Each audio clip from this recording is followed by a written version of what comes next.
जी हाँ साथियों, आप सभी का defence coaching centre YouTube channel पे स्वागत है। मैं अश्वनी है। तो आज हम लोग सीखेंगे मैथ का टॉपिक जो आपके एग्ज़ाम के लिए बेहद इम्पॉर्टेंट है। और हम लोग एकदम जीरो से लेकर के सुपर तक, यानी कि जहाँ तक लेवल उठ सकता है, जहाँ तक पूछा जाता है लगभग सभी एग्ज़ाम में, वहाँ तक हम लेवल को जानने की कोशिश करेंगे। तो आगे हम लोग सीखेंगे संख्या पद्धति, जो कि आप लोगों को मालूम है, और इसको कहते हैं हम नंबर सिस्टम भी कह लेते हैं। तो इसमें हम सबसे पहले देखेंगे दाशमिक संख्या। क्या चीज़? दाशमिक संख्या क्या होती है? दाशमिक संख्या या मुख्य संख्या क्या होती है? ओके ना, दाशमिक संख्या या मुख्य संख्या क्या होती है, आगे हम सबसे पहले यह सीखने की कोशिश करेंगे। तो आप सबको मालूम होना चाहिए कि दाशमिक अर्थ हो गया इसमें 10 संख्या। कुल कितनी संख्या होगी? 10 संख्या होगी। इसमें कुल क्या होगी? 10 संख्या होगी, जो कि जीरो से स्टार्ट, 0 1 2 3 4 5 6 7 8 9 क्या हो गई आपकी दाशमिक संख्या। आप यदि काउंट करेंगे तो ये टोटल होंगी 10, जो कि इसको हम कह सकते हैं दाशमिक संख्या भी कह लेते हैं, जो कि बेहद इम्पोर्टेंट है। ठीक है जी हाँ। तो हम लोग अब क्या चीज़ होता है, इसी से सम हो गया, विषम हो गया, अभाज्य हो गया, वास्तविक हो गया, सारी चीज़ें यानी कि पूर्ण नंबर, पूर्णांक, सब चीज़ हम यहीं से निकाल लेते हैं। तो हम लोग सबसे पहले देखेंगे भाज्य या कंपोजिट नंबर। भाज्य संख्या या composite composite number. Composite number आखिर में क्या चीज़ है? तो आप सबको मालूम होना चाहिए, भाज्य संख्या उसको कहते हैं जो संख्या 3 या 3 से ज़्यादा संख्याओं से काटी जाए, उसको कहते हैं भाज्य संख्या। यानी कि मालूम होना चाहिए, जो संख्या 3 या 3 से अधिक, 3 या 3 से अधिक संख्याओं से काटी जाए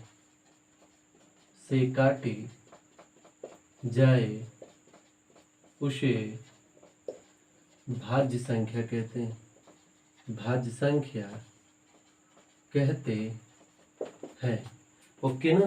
तो मैंने अभी अभी ये कहा था कि जो संख्या 3 या 3 से अधिक संख्याओं से काटी जाए उसको कहते हैं भाज्य संख्या। ओके, यानी कि भाज्य के बारे में बात की गई थी, जो कि यही थी, भी आप लोग जान भी रहे थे। तो इसमें क्या चीज़ आप सबको मालूम होना चाहिए, सबसे छोटी भाज्य संख्या, सबसे छोटी भाज्य संख्या क्या होती है? 4 होती है। वो भी मैं आपको दिखा रहा हूँ कैसे। आखिर में सबसे छोटी भाज्य संख्या 4 कैसे होती है? तो आपको मालूम होना चाहिए 1 2 3 4 5 6 7 8, आपको जहाँ तक मालूम वहाँ तक लिख लेंगे। तो एक जो है केवल 1 से ही कटेगा, लेकिन यहाँ पर तो बात किया गया था कि भाज्य में जो संख्या 3 या 3 से अधिक संख्याओं से काटी जाए उसको कहते हैं भाज्य संख्या। तो जो 2 हमारा है, केवल 1 व 2 से, यह भी 2 संख्या से ही केवल। अब जो हमारा 3 है, केवल 1 और 3 संख्या से ही काटा गया। अब जो हमारा 4, 1 से, 2 से, फिर 4 से, 3 या 3 से अधिक संख्या से काटा जाए उसको क्या कहते हैं? भाज्य। यानी कि 3 संख्या से हुआ ना कि नहीं हुआ भाई, तो इसको क्या कहेंगे? हम भाज्य कहेंगे। अब जो 5 है भाज्य नहीं, क्योंकि 1 और 5 से। जो 6 हमारा 1 2 3 और 6 से भी काटा जाएगा, ये भाज्य है। यानी कि 4 6 8 9 10 12 12 14 15 16 18 20 21 22, ये सब क्या हमारे भाज्य हैं। ओके ना, जो कि बेहद इंपॉर्टेंट है, आप सबको मालूम होनी चाहिए, जो कि यह सब बहुत इंपॉर्टेंट आपके एग्जाम पूछता है। अब आते हैं हम लोग परिमेय संख्या पे। क्या आते हैं? परिमेय संख्या पे। तो आप सबको मालूम है कि जो संख्या p बाई क्यू के रूप में में लिखी जा सके उसे परिमेय संख्या कहते हैं या रेशनल नंबर कहते हैं, या क्या कहते हैं हम इसको, कहते हैं रेशनल नंबर भी कहते हैं। तो यानी कि इसमें क्या चीज, जो संख्या p बाई क्यू के रूप में हम लिख सकते हैं, लेकिन q कभी क्या नहीं होगा, जीरो नहीं होगा, और q कभी अंडर रूट में नहीं होगा। यानी कि अंडर रूट का अर्थ होगा कि यानी कि अंडर रूट की उसको बाहर लाया जाए तो एक्चुअल वैल्यू में 9 आए, या नहीं होना चाहिए। तो इसमें क्या चीज है, सब हो जाएंगे। जीरो भी परिमेय है, क भी परिमेय है, ए भी परिमेय है, 2 भी परिमेय है, -2 भी परिमेय, यानी कि सभी परिमेय है। ठीक है ना। तो इसमें कहीं कोई दिक्कत तो होनी नहीं चाहिए। अब आते हैं हम लोग अपरिमेय संख्या पे। कहाँ आते हैं हम लोग, अब देखेंगे हम लोग अपरिमेय संख्या कहाँ पे, अपरिमेय संख्या पर हम लोग आते हैं। अपरिमेय संख्या पहले जानते हैं। जो संख्या p बाई क्यू के रूप में न लिखी जा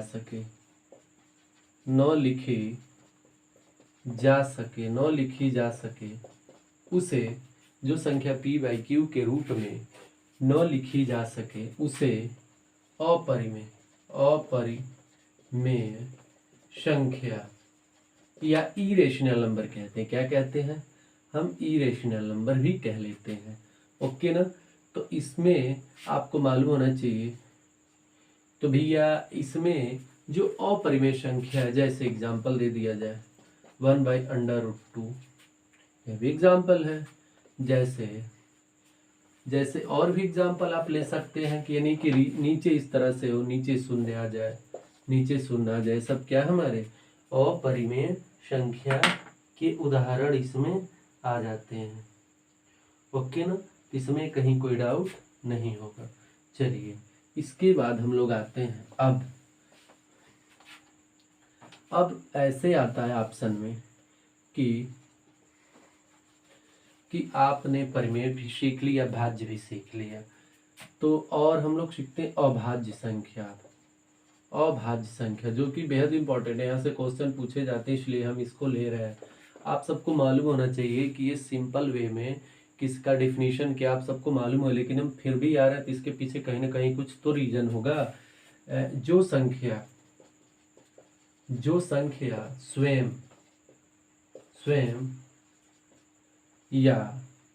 स्वयं और अपने आप से कटे उसे अभाज्य संख्या कहते हैं। उसे क्या कहते हैं हम लोग, उसे कहते हैं अभाज्य संख्या, हम लोग उसे कहते हैं। ठीक है ना। उसको क्या कहते हैं, अभाज्य संख्या हम लोग कह लेते हैं। तो आप सबको मालूम होना चाहिए कि जो संख्या जैसे 1 से लगाए 100 तक अभाज्य संख्या अभाज्य संख्या 25 होती है। क्या होती है, 25 होती है, जो कि बेहद इंपॉर्टेंट है। अब 1 से लगाए 50 तक अभाज्य संख्या क्या हो गया, अभाज्य संख्या। एक के इतने होते हैं आपको, 15 होते हैं। कितने होते हैं, 15 होते हैं। ओके ना। अब 50 से लगाए 100 तक अभाज्य संख्या कितने होते हैं, 10 होते हैं। कितने होते हैं यहाँ पे, 10 होते हैं। तो यहाँ तक कोई डाउट है, कोई डाउट नहीं होना चाहिए आपको, जो कि बेहद इंपॉर्टेंट है। चलिए इसके बाद आते हैं, आपने अभाज्य ये तो सीख लिया ना, आपको सबसे छोटी अभाज्य संख्या यही मालूम होनी चाहिए। सबसे छोटी अभाज्य संख्या, क्या अभाज्य संख्या क्या है, 2 है। और सबसे छोटी, सबसे छोटी सम अभाज्य, सम भी है अभाज्य भी है, सम अभाज्य संख्या क्या है, यह भी आपको मालूम होना चाहिए, 2 है। तो भैया इसमें कहीं कोई डाउट नहीं होगा। तो इसके बाद हम आते हैं छाटिए, कौन सी संख्या अभाज्य है, कौन सी संख्या अभाज्य है। ऑप्शन दे रहा हूं मैं, 151, option B 183, option C 193, option D, यहाँ पे आ जाइए 101। पूछा कौन सी अभाज्य संख्या है। तो आप सबको मालूम होना चाहिए कि हम किस मेथड से ज्ञात कर सकते हैं कौन सी अभाज्य संख्या है। आप लोग अब देखेंगे, अब धीरे धीरे सोचेंगे। तो आ जाइए, हम सबसे पहले लेते हैं, पहला मूल कॉन्सेप्ट से चेक करेंगे।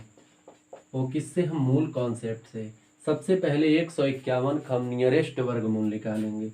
तो 151 का नियरेस्ट वर्गमूल क्या होता है, 12 का स्क्वायर 144। अब 151 का हम हिगेस्ट वर्गमूल लेंगे तो क्या हो जाएगा, 13 का स्क्वायर क्या होता है, 169। ओके ना। तो हम लोग अब बड़ी वाली 13 से पहले आने वाली सभी अभाज्य संख्याओं को हम नोट कर लेंगे। तो 2 आती है, 3 आती है, 5 आता है, 7 हो गया, फिर 11 हो गया, 11 हो गया, और 13 तो हमारा 13 है। तो 2 से तो इसमें भाग आएगा नहीं, 3 से भी नहीं, 1 से हो जाएगा, फिर 5 से भी नहीं, 7 दूना 14, इससे भी नहीं आएगा, 11 से भी, 13 से भी। तो ये क्या हो गया, ये हो गया अभाज्य संख्या। तो इसमें कहीं कोई डाउट है। इसके बाद हम चेक करते हैं बी, 183 है। इसका नियरेस्ट वर्ग क्या चीज होता है, आप सबको मालूम होना चाहिए। नियरेस्ट वर्ग 13, 169, और हिगेस्ट क्या होता है, 14, 196। तो 14 से पहले आने वाले, तो 2, 5, 7, 2, 3, 5, 7, 11 और 13। 3 से जाएगा क्या भाई, हाँ ये तो जाएगा। तो क्या हो गया, भाज्य हो गया। और इसको चेक करते हैं 193 को, इसका नियरेस्ट क्या हो जाएगा, फिर 13, फिर 14, फिर वही बात, 2 से नहीं जाएगा, 3 छके 18, 1 हो जाएगा, फिर 5 से नहीं, फिर आ जाएंगे हम 7 दूना 14, तो यहाँ से 5, 53, 11 से भी नहीं जाएगा। तो ये क्या, ये अभाज्य है। क्या है, ये अभाज्य है, और ये तो अभाज्य ही है। अब इसके बाद आते हैं छोटे नियम से। छोटे नियम से 1 और 5 6, 6 और 7 क्या है, अभाज्य संख्या। 1 और 8 9, 1 और 8 9, 9 3 12, 12 भाज्य है तो भाज्य हो गया। 10 3 13, 13 भी अभाज्य है। 1 2 भी अभाज्य है। तो इस तरह से हम ज्ञात हो सकता है, इस तरह से हम इसकी वैल्यू को फाइंड कर सकते हैं। ठीक है ना। तो अब इसके बाद हम लोग आते हैं, अब लिखिए सबसे पहला टाइप नंबर 1, टाइप नंबर 1। और आप सबको मालूम होना चाहिए, आगे आने वाले भले ही 1 साल में आए कोई भी फॉर्म, जैसे सुनने में आया था कि यूपी में 1 साल यानी कि इस साल वर्ष 2020 में कोई विज्ञापन नहीं आएगा। तो भैया अनुमान ही था सबको कोई नहीं आएगा, क्योंकि आप सबको मालूम होना चाहिए कि ये चल रहा है आपका मई, लगभग मई समाप्त जून है, यानी कि जून आने वाला है। और ये लगभग जो भी महामारी है लगभग रहेगी अभी सितंबर तक, और सितंबर तक जब तक ठीक होगा, 1 2 3 महीना सूर लेने में लोग हो जाएगा। लेकिन इतना तो है, जनवरी फरवरी में लगभग सभी विज्ञापन आने शुरू हो जाएंगे। लेकिन जेल वार्डर मैन और रेलवे का जो एग्ज़ाम है उनको तो लेना ही है। इस साल जेल वार्डर मैन का एग्ज़ाम हो जाएगा, जो कि आप लोग बहुत बेहतरीन तरीके से तैयारी करिए, एक भी क्वेश्चन बाहर नहीं जाएगा। इसलिए कि हमने ऑफलाइन कोचिंग में हमारे वहाँ जो भी स्टूडेंट थे, लगभग आज लगभग टोटल 40 लोगों का हमने सिलेक्शन दिया है। टोटल जी इतने भी हैं लोगों को। चलिए, तो यहाँ हम लोग पहले देखते हैं टाइप नंबर 1, संख्याओं के योग पर आधारित, संख्याओं के योग पर योग पर आधारित संख्याओं के योग पर आधारित टाइप नंबर 1 है। तो सबसे पहले क्वेश्चन 8 + 2 + 3 + 4 + 5 + 4 + 3 + 2 + 1 का योग क्या होगा। तो सबसे पहले सीखते हैं हम इसको मूल कॉन्सेप्ट से। ठीक है, तो आप सबको मालूम होना चाहिए मूल कॉन्सेप्ट क्या होता है। 3 हो गया, 3 3 6 हो गया, 6 4 10, 5 15, 19 23 24 और 1 25 योग। लेकिन अब आ जाइए ट्रिक से। ट्रिक क्या कहता है, सबसे बड़ी संख्या का स्क्वायर, तो 5 इसमें सबसे बड़ी है, स्क्वायर क्या हो गया 25। ओके ना, तो ये बेहद इंपॉर्टेंट। इसके बाद आते हैं हम लोग अब दूसरे क्वेश्चन की ओर। चलिए जी हाँ, आते हैं हम लोग अब दूसरे क्वेश्चन की ओर आते हैं।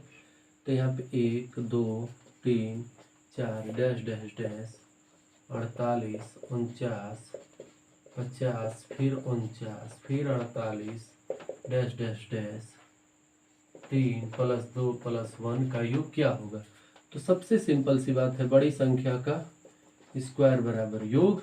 तो बड़ी संख्या 50 का स्क्वायर बराबर योग क्या हो गया, योग ना आ जाएगी, जो कि बेहद इंपॉर्टेंट आप सबको मालूम होना चाहिए। यह टॉपिक जो कि बहुत इंपॉर्टेंट है। जी हाँ, तो अब आते हैं हम लोग अब इसके दूसरे क्वेश्चन की ओर। ये योग का था, तो तीसरे पे आते हैं। आप सबको सिंपल मालूम 1 2 3 4 5 6 डैश डैश डैश 10 तक का योग क्या होगा। तो मैं योग का सब पे एक ही सूत्र बताऊंगा, वो चाहे कोई भी संख्या हो, क्या हो, चाहे कोई भी संख्या हो, सब पर एक ही सूत्र लगेगा। हाँ, सर्वांतर की सभी संख्याएं, सर्वांतर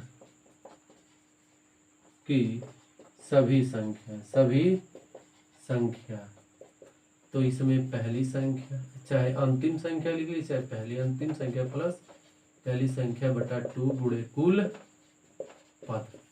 ठीक है, तो कोई भी होगा, यानी कि सर्वांतर कर सब में अंतर समान। इसमें एक एक का, तो एक एक का जोड़, दो दो का जोड़, तीन तीन का जोड़, तो कोई दिक्कत नहीं होगा। तो इसमें अंतिम 10, पहली 1 2 और टोटल संख्या को मालूम 10 है, तो 10 कर लीजिए, 11 5 55 इसका आंसर। तो इसमें कहीं कोई डाउट तो होने वाली बात नहीं है। ओके ना, डन। जी हाँ, हम आते हैं अब आगे की ओर, यानी कि अब आते हैं हम लोग अब दूसरे क्वेश्चन पे। यानी कि ऐसे आ जाए 1 + 2 + 3 + 4 + 5 + 6 + 7 + डैश डैश डैश 100 तक का योग क्या होगा। तो आपको फिर से अंतिम संख्या प्लस पहली संख्या बटा 2 गुणे कुल पद 100 है, तो यहाँ 50 और 101 गुणे 50, 5 कने 5 शून्य 5 कने 5, क्या हो गया इसका आंसर। तो यदि आप लोगों को कहीं भी डाउट होगा तो नीचे कमेंट बॉक्स में आप लोग लिख करके पूछ सकते हैं, और जो भी कोई भी डाउट हो तो नीचे हम जो है कि आपको अपना फ़ोन का नंबर दे देंगे। कहीं भी कोई भी क्वेश्चन का डाउट होगा तो आप लोग व्हाट्सअप करते हुए हमसे क्वेश्चन का जवाब पूछ सकते हैं। ठीक है, इसके बाद आते हैं नंबर 4 पे। चलिए लेते हैं, 4 हो गया, यानी कि 11 + 12 + 13 + 14 + 15 + 16 + 17 + 18 + 19 चलिए 19 तक पहले जोड़ते हैं। ठीक है ना, अंतिम संख्या प्लस पहली संख्या बटा 2 गुणे कुल पद। तो आपको 1 2 3 4 5 6 7 8 9, तो आपको 9 यहाँ मालूम है, लेकिन नहीं मालूम हो तब क्या करेंगे, इसको जान लिया जाए। चलिए, कुल पद यही था ना, कुल पद बराबर होता है अंतिम संख्या माइनस पहली संख्या, नीचे सर्वांतर जो है +1।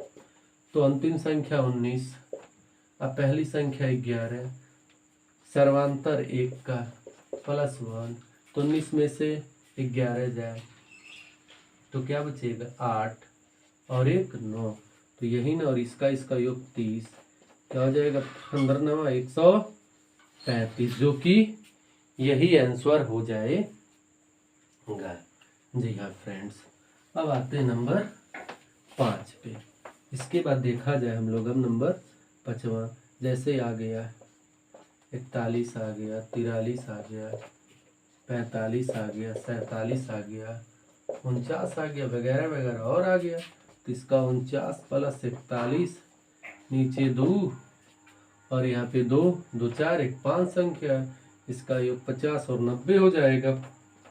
क्या होता है 45 गुणे 5, 50 25 को 5, 2 हासिल, 5 20 2 22, यानी कि 225 इसका आंसर हो जाएगा। इसमें कहीं कोई डाउट नहीं है।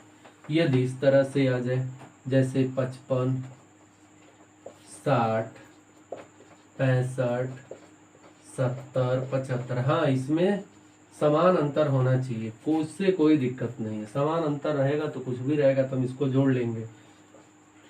Last and first by 2 into 2, 2 4 1 5 है ना। तो यहाँ पे क्या हो जाएगा आपका, यानी कि 5 5 10 0 1 हासिल, 7 5 12 1 13, यानी कि क्या हो गया 2 6 12 और 1, यानी कि 65, 65 गुणे 5, 50 25 को 5, 2 हासिल, 6 35 2 32। तो ये क्या हो गया आंसर। चलिए जी हाँ साथियों, तो ये था क्लास नंबर 1, ये था क्लास नंबर 1। और आप लोगों को यदि नौकरी पानी है तो अभी समय है, इसलिए कि जो तैयारी करने वाले युवा हैं वो लोग तैयारी छोड़ेंगे नहीं। तो इसलिए यदि आप लोगों को नौकरी पाना है तो तैयारी छोड़ना नहीं और एकदम लास्ट तक डटे रहना है, नौकरी लेकर के ही छोड़ना है। यदि कुछ करना है तो यह तो ज़रूरी है। और ऊपर से यदि यह हमारी वीडियो आप लोगों को ठीक लगी है तो लाइक और शेयर ज़रूर करें, और जो लोग अब तक चैनल को सब्सक्राइब नहीं किए ज़रूर सब्सक्राइब करें। So thank you, best of luck.